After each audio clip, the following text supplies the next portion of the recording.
Hey guys, this is Andromeda here with a 6.0 Frost DK video for you guys. This is kind of just looking at what's changed from DKs and just overall overview of what you should and should not be doing as a DK.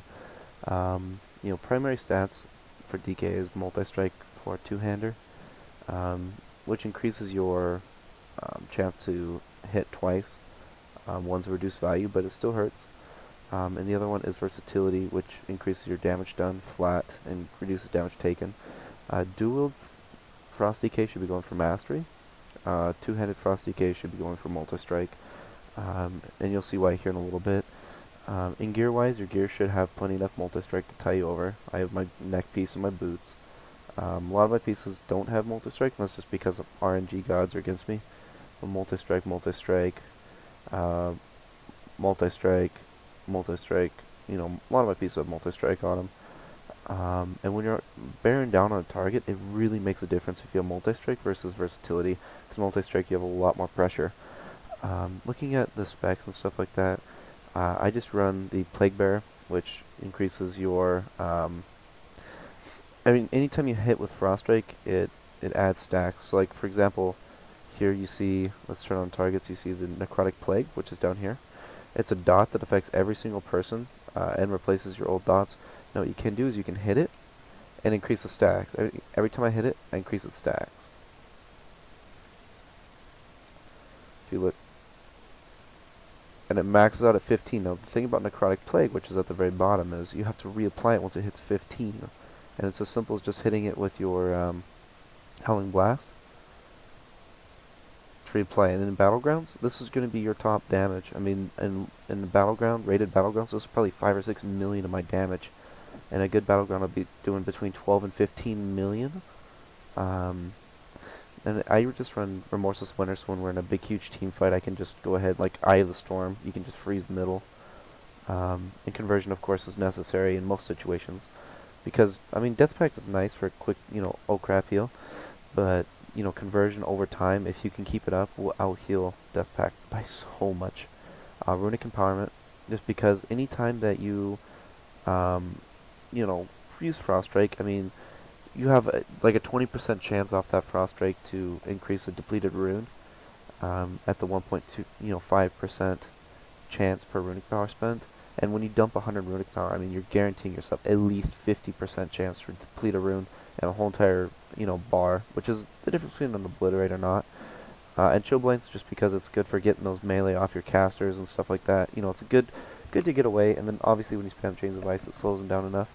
And Lichborn is a good, it's almost like a trinket in rated Battlegrounds and arenas. Plus, when you're getting beat on and you have burst up and you're kind of low, pop that. You're immune to CC for the most part. And you increase, say you do 100,000 damage, that's 10,000 damage just coming back to you in the form of heals. So that's the burst. Now, a lot of DKs like to run Breath of Sindragosa, and let's kind of see why. You guys saw Necrotic Plague, let's look at Sindragosa. Sindragosa is a good one for Battlegrounds. If you're, 1v1ing a lot, or if you're doing arenas. So basically for Sindragosa, what you do is you wait until you have full, runic power. And we'll just wait for it to build up. Alright, and let's dump it.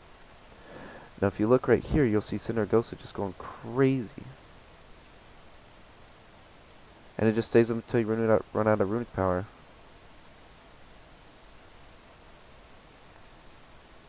There we go. And that was Breath of Sindragosa. Let's see how much damage that did to the dummy. Let's pull that up. So Marcus Sindragosa, in 12 hits, and these are of course target dummies, did 1.44 million. Now in 2 rounds of, Necrotic Plagues, obviously these are AoEs, they hit for a lot more, but as you can see, even though it hits so few times, it does so much damage, which is good for 1v1 situations, and good for arenas, if you pop burst, because you're guaranteed to drop someone down with that. Necrotic Plague is good to just keep on ticking away, and as you can see there's some multi-strike procs in there. Let's look at Frost Fury. Yep, multi-strike.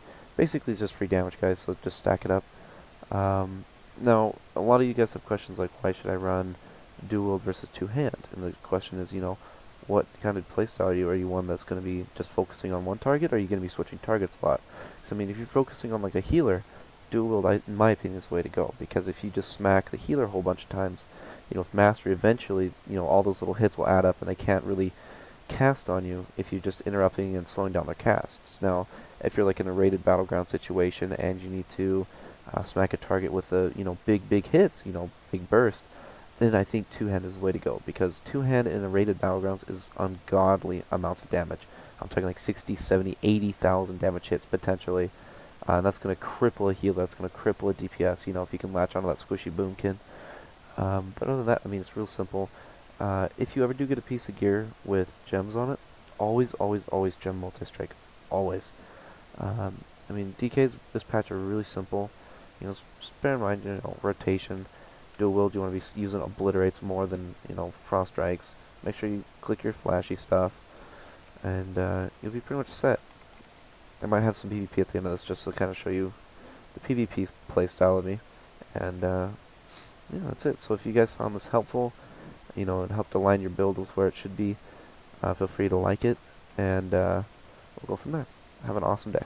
Alright, so this right here, I'm running Breath of Sindragosa, just to show you guys kind of how powerful it is. I'm going to latch onto this DK, I think, even though he's in Unholy Presence. Just kind of build up my runic power stacks. Try not to LOS my healer. I'm going to start freezing him. Here we go. Here comes the runic power dump. And I'm going to redo my burst. You see here, he's going to die in one quick global. I'm stunned. Yeah, that basically, one Breath of Sindragosa took him all the way down to nothing. If you liked the video, feel free to like and subscribe.